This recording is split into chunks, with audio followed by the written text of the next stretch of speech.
আমার নাম দেবিকা। আমার বিয়ের দিন আমার বাবা মাকে আমার শাশুড়ি মা একটা শর্ত দিয়েছিল যে আমাকে বিয়ের পর থেকে 8 দিন পর্যন্ত কাজের মাসির ঘরে রাত কাটাতে হবে।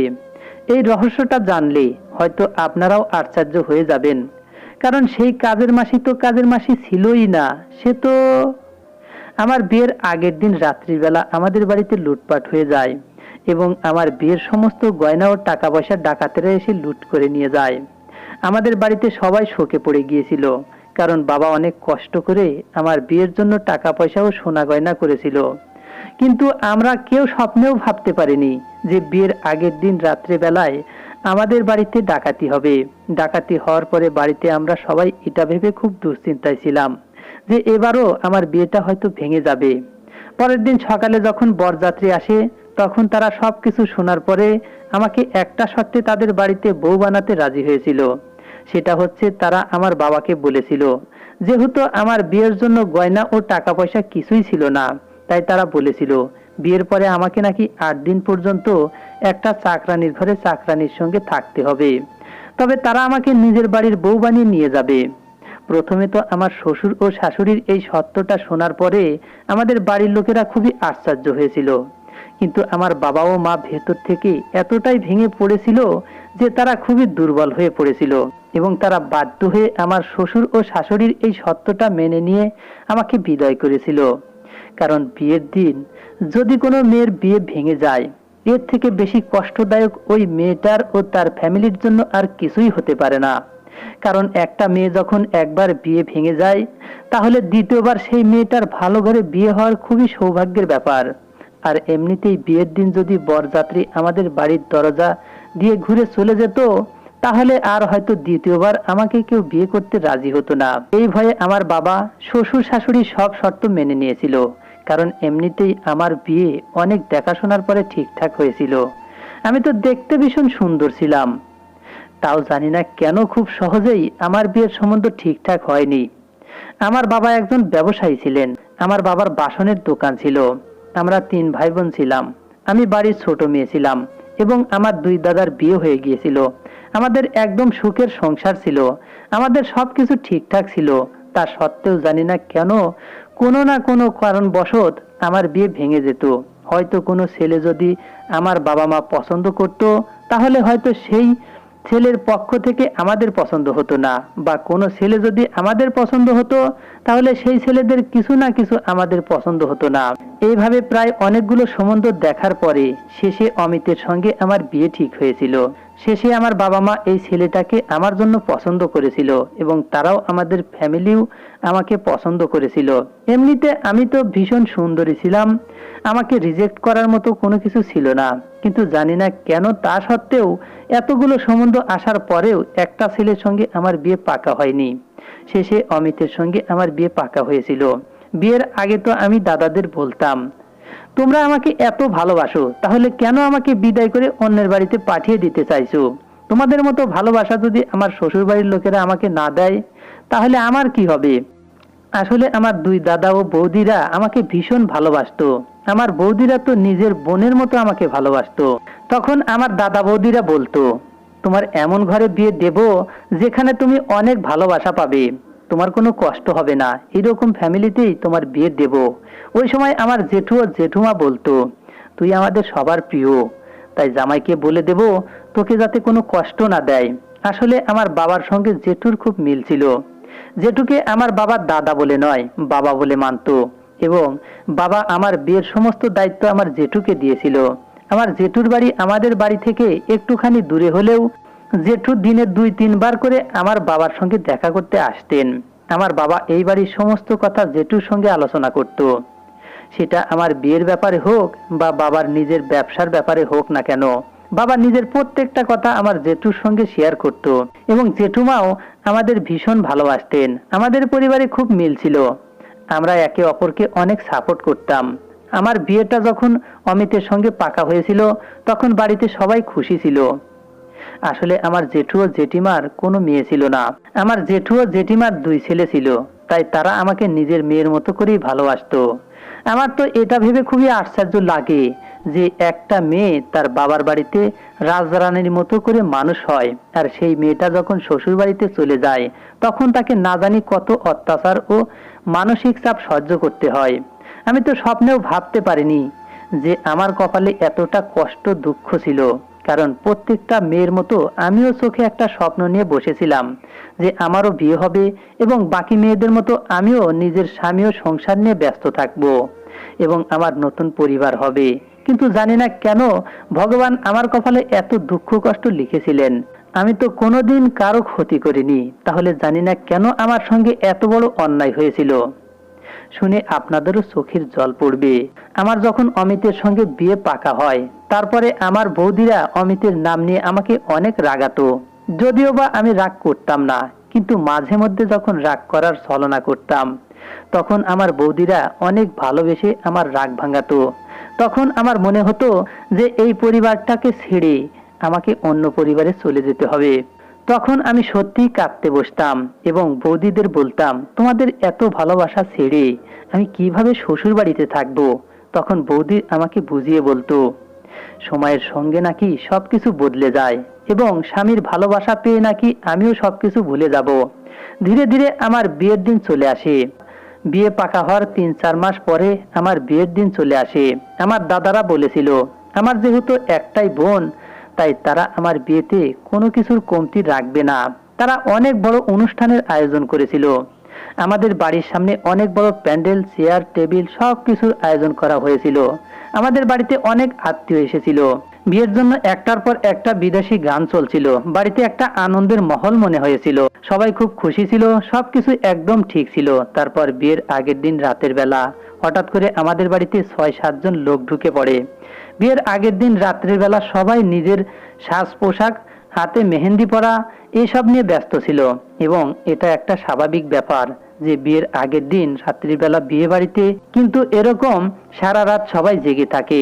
তাই আমাদের বাড়িতেও আত্মীয়রা সবাই জেগেছিল, গান বাজনা এসব চলছিল। তারপর হঠাৎ করেই যখন ৬-৭ জন লোক আমাদের বাড়ির ভিতরে ঢোকে, বাড়ির জানালার দরজা এসব লাগিয়ে দিয়ে আমার বাবার ঘরের ভিতরে ঢুকে লকারের ভেতর থেকে আমার বিয়ের সোনা গয়না এবং টাকা পয়সা সবকিছু নিয়ে আমাদের বাড়ি থেকে বেরিয়ে চলে যায়। তারা আমাদের বাড়িতে লুট করতে এসেছিল। তারা বাড়িতে ঢোকার পরে আমাদেরকে চাকু ও ছুরি দেখে একটা ঘরের মধ্যে বন্ধ করে দিয়েছিল।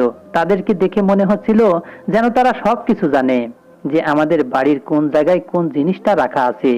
ওই লোকগুলোর মুখ কালো কাপড় দিয়ে ঢাকা ছিল, তাদের শুধু চোখ দুইটা দেখা যাচ্ছিল। হঠাৎ করে আমাদের সঙ্গে যে কি হয়ে গেল আমরা তো কিছুই বুঝতে পারলাম না। তারা হঠাৎ করে আমাদের বাড়ির ভিতরে ঢুকে আমার বিয়ের সবকিছু লুটপাট করে নিয়ে চলে গিয়েছিল। সেদিন আমাদের বাড়িতে শোক পড়ে গিয়েছিল। হঠাৎ করে আমাদের সঙ্গে এরকমটা হবে আমরা কেউ স্বপ্নেও ভাবতে পারিনি। আমাদের বাড়িতে লুটপাট হয়ে যাওয়ার পরে আমার বাবা তো মাথায় হাত দিয়ে কাঁদতে কাঁদতে দরজার কাছে বসে পড়েছিল। তখন আমার দাদারা বাবাকে বলল, পুলিশের কাছে গিয়ে আমাদের সবকিছু রিপোর্ট করা উচিত। তখন আমার জেঠু বলল, এখন যেহেতু আমাদের বাড়িতে বিয়ে বাড়ির পরিবেশ, তাই পুলিশের ঝামেলা না করে বিয়েটা কোনো রকম ভাবে হয়ে যাওয়ার পরে না হয় পুলিশের কাছে রিপোর্ট করা হবে। আমার বাবা তো জেঠুর কথা শুনে আর পুলিশের কাছে যায়নি, কারণ বাড়িতে সবার একটাই ভয় ছিল যে এবার আমার কি হবে, আমার বিয়েটা কি এবারও ভেঙে যাবে। কারণ বিয়েতে পণ দেওয়ার জন্য বাবা যা টাকা পয়সা ও সোনা গয়না রেখেছিল ওই সবগুলোই তো ডাকাতরা লুটপাট করে নিয়ে গিয়েছিল। কিন্তু ওই ডাকাতরা শুধুমাত্র আমার বিয়ের সোনা গয়না ও টাকা পয়সা ছাড়া বাড়ির অন্য কোনো ফার্নিচার বা কোনো জিনিস তারা হাত লাগায়নি, শুধুমাত্র আমার বিয়ের জিনিসগুলো লুটপাট করেছিল। তখন আমার বৌদিরা আমার শ্বশুর বাড়িতে ফোন করে সবকিছু বলে দিয়েছিল যে আমাদের বাড়িতে কি হয়েছে। তাছাড়া আমাদের কাছে আর কোনো উপায় ছিল না। সত্যি কথা তো আমার শ্বশুর বাড়ির লোকদেরকে বলতেই হতো। ওদিকে আমার মা আমাকে সামলাতে ব্যস্ত ছিল, কারণ আমার মনে তখন এটা ভয় ঢুকছিল যে এবার হয়তো আমার বিয়েটা ভেঙে যাবে। তারপরে আমার কি হবে, কেউ তো আমাকে বিয়ে করতে রাজি হবে না। কারণ বিয়ের দিন যখন কোনো মেয়ের বিয়ে ভাঙে তখন সেই মেয়ে কিন্তু সমাজের চোখে কলঙ্কিনী হয়ে যায়। এতে মেয়েটার কোনো দোষ থাক বা না থাক, সারা রাত এইভাবে শোকাগ্রস্ত হয়ে আমাদের কেটে যায়। তবে সকালে যখন বরযাত্রী আসে তখন আমার শ্বশুর বাড়ির লোকেরা আমার বাবাকে এটা বলে সান্ত্বনা দিয়েছিল যে যা হওয়ার তা তো হয়ে গেছে, এখন আর কিছু করার নেই। তখন আমার শাশুড়ি আমার বাবাকে বলেছিল, আপনাদের তো সব কিছু লুটপাট হয়ে গেছে, বিয়ের আগের দিন কন্যার বাড়িতে লুটপাট, এটা মোটেই ভালো কথা নয়। এরকম ভাবে আমাদের বাড়ির বউকে খালি হাতে নিয়ে যাব, আমাদের আশেপাশেও সমাজের লোকেরা কি বলবে যে আমরা কেমন পরিবারের ছেলে বিয়ে দিয়েছি, যে কন্যার শরীরে গয়নার কোনো চিহ্ন মাত্র নেই। আমার শাশুড়ির কথা শুনে বাবা তখন শ্বশুরের পা জড়িয়ে ধরে কাঁদতে কাঁদতে বলল, আমি অনেক কষ্ট করে আমার মেয়ের জন্য সোনা গয়না তৈরি করেছিলাম, কিন্তু এখন আমার আর কিছু করার নেই। আপনি দয়া করে আমার মেয়েকে বিদায় করে নিয়ে যাবেন, নইলে আমার মান সম্মান কিছুই থাকবে না, আমার মেয়ের জীবনটা নষ্ট হয়ে যাবে। তাই দয়া করে এই বিয়েটা ভাঙবেন না। বাবাকে ওই অবস্থায় দেখে আমি নিজের আবেগটাকে ধরে রাখতে পারিনি, আমার চোখ দিয়ে অঝরে জল ঝরছিল। বাবা মায়ের কষ্ট দেখে আমার বুকটা ফেটে যাচ্ছিল। ওই পরিস্থিতিতে আমার বাবা ও মা, আমার মনের অবস্থা শুধুমাত্র ভগবানই জানেন। আমার বাবা মায়ের কান্নাকাটি দেখে আমার শাশুড়ি একটা শর্ত রেখেছিল। উনি বলেছিলেন আমাকে একটা শর্তেতেই বাড়ির বউ করবেন, নইলে তারা এই বিয়েটা ভেঙে এখান থেকে ফিরে চলে যাবেন। আমার বাবা মা ওই মুহূর্তে তাদের শর্ত মানতে রাজি ছিল, শুধুমাত্র আমার মান সম্মান রক্ষার জন্য। তারপর আমার শাশুড়ি যা বলেছিলেন সেটা শুনে তো আমরা সবাই কিছুক্ষণের জন্য হলেও আশ্চর্য হয়েছিলাম। কারণ আমার শাশুড়ি বলেছিলেন আমাকে নাকি আগামী 8 দিন শ্বশুর বাড়ি গিয়ে কাজের মাসির সঙ্গে কাজের মাসির ঘরে থাকতে হবে। আমি নাকি 8 দিন বরের সঙ্গে থাকতে পারবো না। একটু আশ্চর্য লাগলেও আমার বাবাও শর্ত মানতে রাজি ছিলেন, কারণ আমার বাবার কাছে আর কোনো উপায় ছিল না।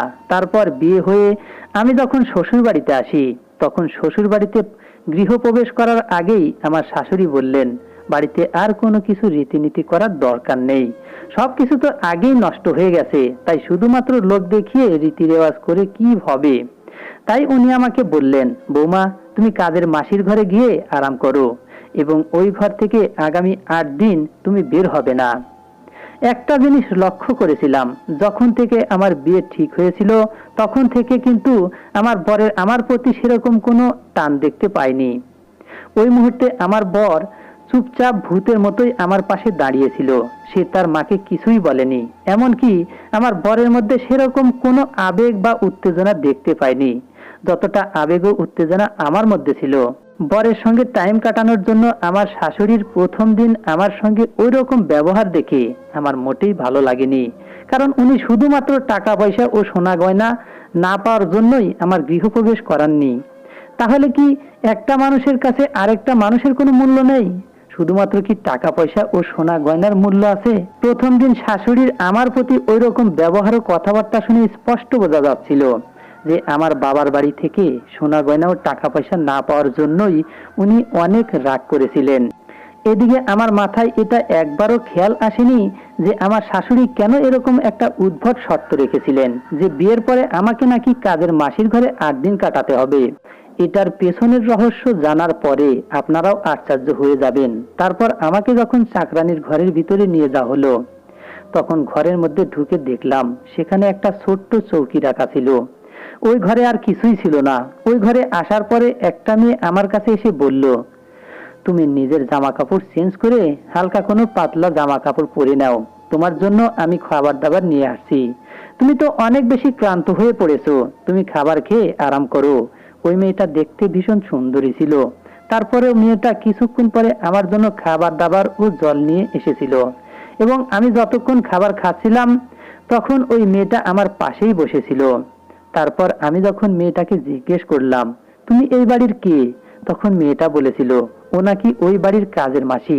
কিন্তু ওই মেয়েটাকে দেখে কোনো দিক থেকেই মনে হয়নি যে সে ওই বাড়ির কাজের মাসি, কারণ তার কথা বলার ধরন, তার জামা কাপড় পরার ধরন, এসব দেখে তাকে কোনো দিক থেকেই বাড়ির কাজের মাসি বলে মনে হয়নি। তারপর ওই মেয়েটা আমাকে একটা ওষুধ দিয়ে বলেছিল, এই ওষুধটা খেয়ে তুমি শুয়ে পড়ো, যেহেতু তুমি অনেক বেশি ক্লান্ত আছো, তাই এই ওষুধটা খেলে তোমার ক্লান্তি দূর হয়ে যাবে এবং তুমি আরাম করে ঘুমাতে পারবে। এবং আমি যেহেতু সত্যিই খুব ক্লান্ত ছিলাম, তাই ওই মেয়েটার কথা শুনে ওষুধ খেয়ে আর বেশি কিছু ভাবনা চিন্তা না করে আমি শুয়ে পড়েছিলাম। আমি এতটাই ক্লান্ত ছিলাম যে ওষুধ খাওয়ার পরে আমি গভীরভাবে ঘুমিয়ে পড়েছিলাম। আমার আর কিছুই খেয়াল ছিল না। সকালবেলা উঠে দেখলাম কাজের মাসি ঘরের মধ্যে ছিল না, কিন্তু ঘুম থেকে উঠে আমার পাশে ওই জিনিসগুলো দেখে আমার কেমন যেন মনে হচ্ছিল। আমার বিছানায় লাল রঙের সিঁদুর, বেলপাতা এবং আরো দুই একটা জিনিস রাখা ছিল।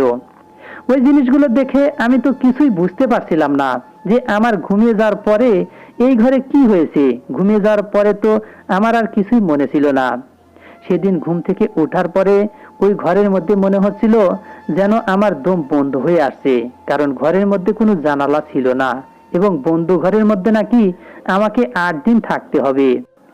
আমার তো একদিন হতে না হতেই প্রায় দম বন্ধ হয়ে যাওয়ার মতো অবস্থা হয়েছিল। আমি 8 দিন কিভাবে থাকবো এটা ভেবেই আমার খুব দুশ্চিন্তা হচ্ছিল। এদিকে আমার শ্বশুর শাশুড়ি বলেছিল এই 8 দিন নাকি আমার বাবার বাড়ি থেকে কেউ আসবে না, এমনকি আমি তাদের সঙ্গে কথাও বলতে পারবো না। জানি না এটা তাদের কি রকম শর্ত ছিল। আমার তখন মনে হচ্ছিল তাদের সব শর্ত ভেঙে দিয়ে সেখান থেকে পালিয়ে বাবার বাড়ি চলে যাই, কারণ ওই অন্ধকার ঘরের মধ্যে ঠিকঠাক আলো জ্বলছিল না। একটা হালকা মিটমিটে আলো জ্বলছিল, যেটা দেখে আমার ভীষণ বিরক্ত লাগছিল। এমনকি তারা আমাকে রুম থেকে বাইরে যেতেও বারণ করেছিল। সকালবেলা আমি যখন মুখ ধুয়ে বসেছিলাম তখনই কাজের মাসি আবার সকালবেলায় আমার জন্য খাবার নিয়ে এসেছিল। তখন আমি তাকে জিজ্ঞাসা করেছিলাম, তুমি তো এই বাড়ির কাজের মাসি, তাহলে আমার শ্বশুর বাড়ির লোকদের আমার উপরে এইরকম শর্ত দেওয়ার মানেটা কি? তুমি কি কিছু বলতে পারবে যে আমার এই শর্ত পালন করার পরে তাদের কি লাভ হবে? তখন এই কাজের মাসি আমাকে বলেছিল, তুমি এই বাড়িতে নতুন, 8 দিন পরেই তো তুমি সবকিছু সত্যি কথা জেনে যাবে। তাই এখন তুমি খাওয়া দাওয়া করে নিজেকে সুস্থ রাখো। তুমি খাওয়া দাওয়া না করে দুর্বল হয়ে পড়বে, তাই তুমি সময় মতো খাবার দাবার খেয়ে নিও। আমি তখন ওই কাজের মাসিকে বললাম, তার মানে তুমি সবকিছু জানো যে এই শর্ত তারা কেন রেখেছে, কিন্তু তুমি আমাকে কোনো কিছুই বলবে না, তাই তো? মেয়েটি তখন মাথা নিচু করে বলল, আমি তোমাকে এর থেকে বেশি কিছু বলতে পারবো না। এই বলে সে বাইরে বেরিয়ে গিয়ে আমাকে ঘরের ভিতরে লক করে দিয়ে বাইরে চলে গেল। ভেবেছিলাম আজ আমার শ্বশুর বাড়িতে প্রথম দিন, আজ হয়তো অন্তত পক্ষে আমার বর চেষ্টা করবে আমার সঙ্গে লুকিয়ে দেখা করার। কিন্তু আমার বরের তো আমার জন্য কোনো চিন্তাই ছিল না। আর শ্বশুর বাড়ির লোকজন আমাকে বাড়িতে নিয়ে আসার পরে যেন তারা আমাকে ভুলেই গিয়েছিল। তারা একটিবারও আমার সঙ্গে দেখা করার চেষ্টাও করেনি। তারা আমাকে ওই ঘরের মধ্যে বন্ধ রেখে দিয়েছিল। এমনকি ওই ঘরে যখন আমার 3 দিন হয়েছিল, তারপর আমি বাইরে একটুখানি আলো দেখার জন্য ছটফট করছিলাম। মনে হচ্ছিল কবে এই 8 দিন কাটবে এবং কবে আমি একটু বাইরের আলো দেখতে পাবো। আমি এতটাই কষ্টের মধ্যে ছিলাম যে আমার ওই সময়ে একবারও মনে হয়নি যে এই 8 দিন কাটার পরে আমি বরের সঙ্গে সময় কাটাতে পারবো। তখন তো শুধু আমার একটাই চাহিদা ছিল যে কবে আমি এই অন্ধকার ঘর থেকে বেরিয়ে একটু আলোর মুখটা দেখতে পাবো।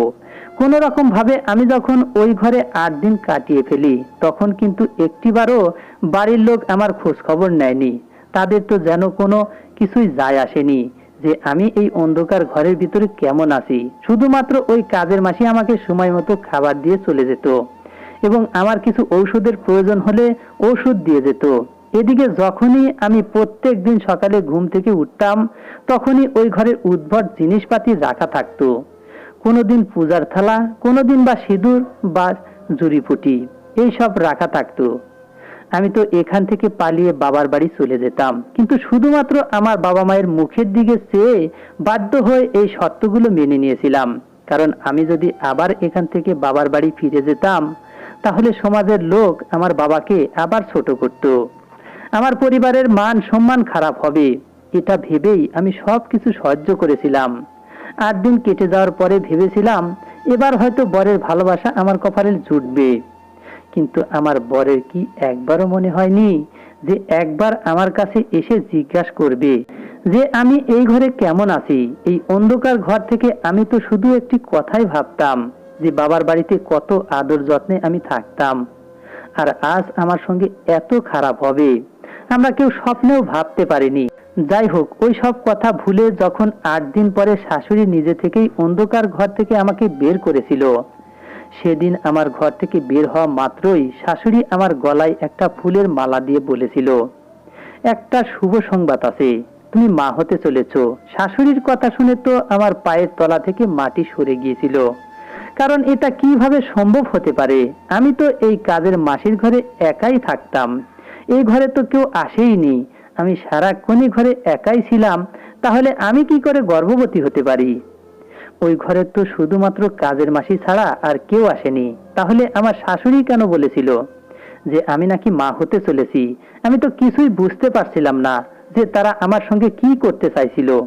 তারপর আমাকে যখন ঘর থেকে বের করে বাইরে ঘরে নিয়ে যাওয়া হলো, তখন দেখলাম বাড়িতে বেশ কিছু লোকজন ছিল এবং তারা নাকি আমার শ্বশুর ও শাশুড়ির আত্মীয়রা ছিল। তারপর ঘরের একটুখানি ভিতরে গিয়ে দেখলাম আমার বর বিয়ের পোশাক পরে সেজেগুজে বসেছিল এবং তার পাশে একটি মহিলাও বসেছিল। ওই মহিলাটিও সেজেগুজে বসেছিল, কিন্তু তার মুখ ঘোমটা দিয়ে ঢাকা ছিল। তখন শাশুড়ি আমাকে ধরে নিয়ে গিয়ে বরের আরেক পাশে বসিয়ে দিয়েছিল। আমি তো চুপচাপ বসে সবকিছু দেখছিলাম। ওদিকে আমার বরের পাশে যে মহিলাটি বসেছিল তাকে দেখে তো আমার ভীষণ রাগ হচ্ছিল, কারণ ওই মহিলাটি কেন আমার বরের পাশে বসেছিল? তারপর শাশুড়ি যখন আমার বরের পাশে বসে থাকা মহিলাটির মুখে ঘোমটা তুলে দিল, তখন ওই মহিলাকে দেখে আমার মাথা পুরো ঘুরে উঠল। কারণ ওই মহিলাটি আর কেউ নয়, এই বাড়ির কাজের মাসি ছিল। কিন্তু ওই কাজের মাসি কেন আমার বরের পাশে বসেছিল? ওই সময় আমার দুই বৌদিও আমাকে বাবার বাড়ি নিয়ে যাওয়ার জন্য হাজির হয়েছিল। তারপর আমি যখন শাশুড়িকে জিজ্ঞাসা করলাম কাজের মাসি কেন আমার বরের পাশে বসে আছে, তখন আমার শাশুড়ি যা বলেছিলেন সেটা শুনে তো আমার পায়ের তলা থেকে যেন মাটি সরে গিয়েছিল।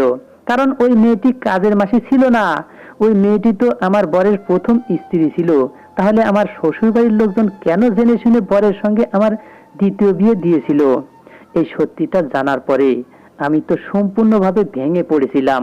কারণ একটা মানুষ কিভাবে নিজের সুবিধার জন্য অন্য মানুষকে আগুনের মুখে ধাক্কা দিয়ে ফেলে দিতে পারে? আমার শ্বশুর বাড়ির লোকেরা আমার কুমারী পূজা করার জন্য তাদের ছেলে অমিতের সঙ্গে আমার দ্বিতীয় বিয়ে দিয়েছিল এবং এই পুজো করার পরে নাকি অমিতের প্রথম স্ত্রী গর্ভবতী হয়ে যাবে।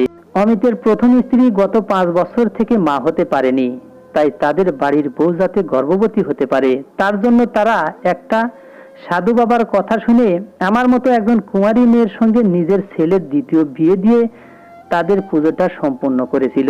এবং প্রত্যেক দিন রাতে নাকি ওই সাধু বাবা আমার ঘুমিয়ে যাওয়ার পরে আমার সঙ্গে পুজো আচ্ছা করত এবং পরপর 8 দিন নাকি আমার সঙ্গে পুজো আচ্ছা করলে অমিতের প্রথম স্ত্রী গর্ভবতী হবে। এই বলে ওই ভণ্ড সাধু বাবা আমার শ্বশুর বাড়ির লোকদের কাছে অনেক টাকা পয়সাও নিয়েছিল। সেদিন সব কথা খোলাসা হওয়ার পরে আমার বৌদিরা অমিতের বাবা মাকে অনেক কথা শুনিয়েছিল এবং আমার বৌদিরা অমিতের বাবা মাকে হুমকি দিয়ে বলেছিল থানায় গিয়ে নাকি তাদের নামে রিপোর্ট করবে। এই সময় আমার অবস্থা এতটাই খারাপ হয়ে গিয়েছিল যে আমার মুখ দিয়ে কোনো কথাই বের হয়নি। আমার মনে এতটাই আঘাত লেগেছিল যে কিছু বলার মতো পরিস্থিতিতে আমি ছিলামই না। একে তো তারা আমাকে 8 দিন ওই অন্ধকার ঘরে বন্দি করে রেখেছিল, তার উপর ওই ঘর থেকে বেরিয়ে আসার পরে আমি যা দেখেছিলাম শুনেছিলাম তাতে আমার আর কোনো কিছু সহ্য করার ক্ষমতা ছিল না এবং তর্ক করার মতো ক্ষমতা ছিল না। তারপর বৌদিরা আমাকে বাড়ি নিয়ে এসে বাবা ও দাদাদেরকে সবকিছু সত্যি কথা বলে দেয়। আমার বাবা মায়ের তো কান্নাকাটি করে একাকার অবস্থা হয়েছিল। ঘটনার 2 দিন পরে আমাদের বাড়িতে পুলিশ এসেছিল এটা বলার জন্য যে তারা ওই ডাকাতদের ধরে নিয়েছে। সেদিন আমরা একটা জিনিস লক্ষ্য করেছিলাম যে আমাদের বাড়িতে যখন পুলিশ এসেছিল তখন আমার জেঠু জানি না কেন চোরের মতো চুপচাপ পেছনের দরজা দিয়ে বাড়ি থেকে বাইরে বেরিয়ে গিয়েছিল। আমার জেঠু তো সব ব্যাপারে আমার বাবার সঙ্গে থাকে, তাহলে সেদিন পুলিশ দেখে কেন আমার জেঠু লুকিয়ে বাড়ির বাইরে বেরিয়ে গিয়েছিল? আমাদের বাড়িতে সবাই এই জিনিসটা লক্ষ্য করেছিল এবং আমার বাবার মনেও সন্দেহ হয়েছিল যে জেঠু কেন পুলিশ দেখে বাড়ি থেকে চোরের মতো লুকিয়ে বেরিয়ে গিয়েছিল। তারপর আমার দাদারাও যখন বাবাকে বলেছিল যে তুমি জেঠুকে জিজ্ঞেস করবে যে বাড়িতে পুলিশ ঢোকার সময় কেন সে চোরের মতো বাড়ির পেছন দিকের দরজা দিয়ে বেরিয়েছিল। তারপর সেদিন রাত্রির বেলা আমার বাবা জেঠুকে বাড়িতে ডেকে জিজ্ঞাসা করেছিল যে সত্যি কথাটা কি, এবং বাবা আমার জেঠুকে ভয় দেখিয়েছিল যে সে যদি সত্যি কথা না বলে তাহলে আমার বাবা কিন্তু আবার পুলিশকে ডাকবে। তখন আমার জেঠু সবকিছু সত্যি কথা বলে দিয়েছিল যে আমার সঙ্গে যা কিছু হয়েছে সবকিছুর পেছনে আমার জেঠু সবকিছু জানতো আমার শ্বশুর বাড়ির লোকদের ব্যাপারে তারপরে উনি সবকিছু জেনে শুনে আমার বিয়ে ওই বাড়িতে দিয়েছিলেন এবং আমার বাবা মাকে মিথ্যে কথা বলেছিলেন যে ছেলেটা খুব ভালো। আমার বিয়ের সব দায়িত্ব বাবা জেঠুর ঘাড়ে দিয়েছিলেন, তাই সবকিছু দেখাশোনা আমার জেঠু করেছিলেন এবং জেঠুর কথায় বিশ্বাস করে আমার বাবা অমিতের সঙ্গে আমার বিয়ে দিয়েছিল। এমনকি বিয়ের আগের দিন রাত্রিবেলা আমাদের বাড়িতে যে ডাকাতি হয়েছিল, সে ডাকাতি আমার জেঠু ও আমার শ্বশুর বাড়ির লোকেরা মিলে করেছিল। আমার জেঠু চেয়েছিল যাতে আমার জীবনটা নষ্ট হয়ে যায় এবং কোনো ছেলে যাতে আমাকে বিয়ে না করে, এবং আমার জেঠুর মনের ইচ্ছেটাই পূরণ হয়েছিল। আমার বাবা যখন রেগে গিয়ে জেঠুর কলার ধরে জিজ্ঞাসা করেছিল, তুমি কেন আমার মেয়ের জীবনটাকে নষ্ট করলে, তখন জেঠু আমার বাবাকে যা বলেছিল সেটা শুনে তো আমার পায়ের তলা থেকে যেন মাটি সরে গিয়েছিল। আসলে জেঠু চেয়েছিল আমার বিয়ে যাতে জেঠুর বড় ছেলের সঙ্গে হয়, কিন্তু আমার বাবা এই সম্বন্ধতে রাজি ছিল না এবং এই রাগটা আমার জেঠুর মনের মধ্যে ছিল। উনি ভেবেছিলেন আমি যখন এই বিয়েটা ভেঙে দেব তখন হয়তো আমার বাবা বাধ্য হয়ে আমার বিয়ে জেঠুর ছেলের সঙ্গে আবার দিবে, কারণ বিয়ের মণ্ডপ থেকে যখন কোনো মেয়ের বিয়ে ভেঙে যায় তখন কিন্তু ওই মেয়েটাকে সমাজের লোকেরা কলঙ্কিনী বলে মনে করে এবং এই মেয়েটার কোনো দোষ থাক বা না থাক তা সত্ত্বেও ওই মেয়েকে কেউ নিজের বাড়ির বউ করতে চায় না। জেঠু ভেবেছিল বাবা ওই সময় বাধ্য হয়ে আমার বিয়ে জেঠুর ছেলের সঙ্গে দিবে, কিন্তু উনি ভাবতে পারেনি যে অমিতের বাবা মায়ের একটা আলাদা প্ল্যান ছিল। তাই তারা সুযোগে একটা শর্ত দিয়ে আমাকে বউ করে নিয়ে যায়, কিন্তু আমার জেঠু জানতো না যে এত কিছু হওয়ার পরে তারা আমাকে বউ করে নিয়ে যাবে। জেঠু তো এটা জানতো না যে তারা আমাকে নিয়ে গিয়ে কুমারী পূজা করাবে, কারণ অমিতের বাবা ও মা জেঠুকে বলেনি যে তারা আমাকে বিয়ে করে নিয়ে যাবে কুমারী পূজা করার জন্য। তারা তো জেঠুকেই বোকা বানিয়েছিল এবং জেঠুর যেটা প্ল্যান ছিল সেই প্ল্যান তারা জল ঢেলে দিয়েছিল। জেঠু তো ভেবেছিল তারা আমার সঙ্গে বিয়েটা যখন ভেঙে চলে যাবে তারপরে আমাকে জেঠু নিজের ছেলে বৌমা করে বাড়ি নিয়ে যাবে, কিন্তু সবকিছু উল্টাপাল্টা হয়েছিল আমার জেঠুর সঙ্গে এবং ওই সময় জেঠু আমার বাবাকে কোনো কিছু সত্যি কথা বলতে পারেনি, কারণ জেঠুর মধ্যে অতটা সাহস ছিল না। জেঠুর সব কথা শোনার পরে আমরা তো কেউ বিশ্বাস করতে পারছিলাম না যে জেঠু আমাদের সঙ্গে এত বড় বিশ্বাসঘাতকতা করতে পারে। তারপর আমার বাবা জেঠুর সঙ্গে সব সম্পর্ক ভেঙে দিয়েছিল এবং জেঠুকে বাড়ি থেকে বের করে দিয়েছিল। সেদিনের পর থেকে জেঠুর সঙ্গে আমাদের কোনো যোগাযোগ ছিল না। বাবা চাইলে পুলিশ ডেকে জেঠুকে জেলে ভরে দিতে পারত, কিন্তু তার থেকে বড় শাস্তি আমার বাবা জেঠুকে দিয়েছিল জেঠুর সঙ্গে কোনো রকম সম্পর্ক না রেখে। ওই ঘটনাটা হওয়ার 6 মাস পরে বাবা আমার দ্বিতীয় বিয়ে দিয়েছিল। যদিও আমার বিয়ে করার কোনো ইচ্ছাই ছিল না, কিন্তু বাবা মায়ের কথা আমি এড়াতে পারিনি। বিয়ের পরে আমি কিন্তু বেশ ভালোই ছিলাম, আমার বর আমাকে যথেষ্ট ভালোবাসতো। আমার দ্বিতীয় বিয়ে বাবা নিজে দেখে শুনে করে দিয়েছিল। পরে শুনেছিলাম যে অমিতের বউ নাকি অমিতকে ছেড়ে চলে গেছে। ওই ভণ্ড বাবার কথা শুনে তারা ভেবেছিল অমিতের বউ গর্ভবতী হয়ে গেছে, কিন্তু ওই ভণ্ড বাবার সব কথাই মিথ্যে ছিল এবং সাধু বাবা তো একটা ভণ্ড বাবা ছিল। ওই সাধু বাবা অমিতের ফ্যামিলিকে বোকা বানিয়েছিল, পূজা অর্চনার নাম করে অমিতের ফ্যামিলির কাছ থেকে অনেক টাকা নিয়েছিল। পরে সাধু বাবাকে তারা খুঁজে পায়নি, কারণ ভণ্ড বাবা অমিতের ফ্যামিলি থেকে বোকা বানিয়ে অনেক দূরে পালিয়ে গিয়েছিল। আমার সঙ্গে যা হয়েছিল আমি তার সব কিছু ভুলে গেছি, কারণ বাবা যেখানে আমার দ্বিতীয় বিয়ে দিয়েছে তারা ভীষণ ভালো লোক এবং আমার বর আমাকে ভীষণ ভালোবাসে। বিয়ের আগে কিন্তু আমার হবু বরকে আমার সঙ্গে ঘটে যাওয়া সব সত্য ঘটনা বলেছিলাম। তারপরেও আমার হবু বর আমাকে বিয়ে করতে রাজি ছিল। আমার তো এখন একটা পুত্র সন্তানও আছে। ওই ঘটনাটা হতে বেশ কয়েক বছর হয়ে গেছে। আমরা আজও জেঠুর সঙ্গে সম্পর্ক ঠিক করিনি, কারণ উনি আমাদের সঙ্গে অনেক বড় অন্যায় করেছিলেন। বন্ধুরা, আমাদের এই গল্পটি যদি ভালো লেগে থাকে লাইক, কমেন্ট, শেয়ার ও সাবস্ক্রাইব করে আমাদের পাশেই থাকবেন। ধন্যবাদ সবাইকে, ভালো থাকবেন।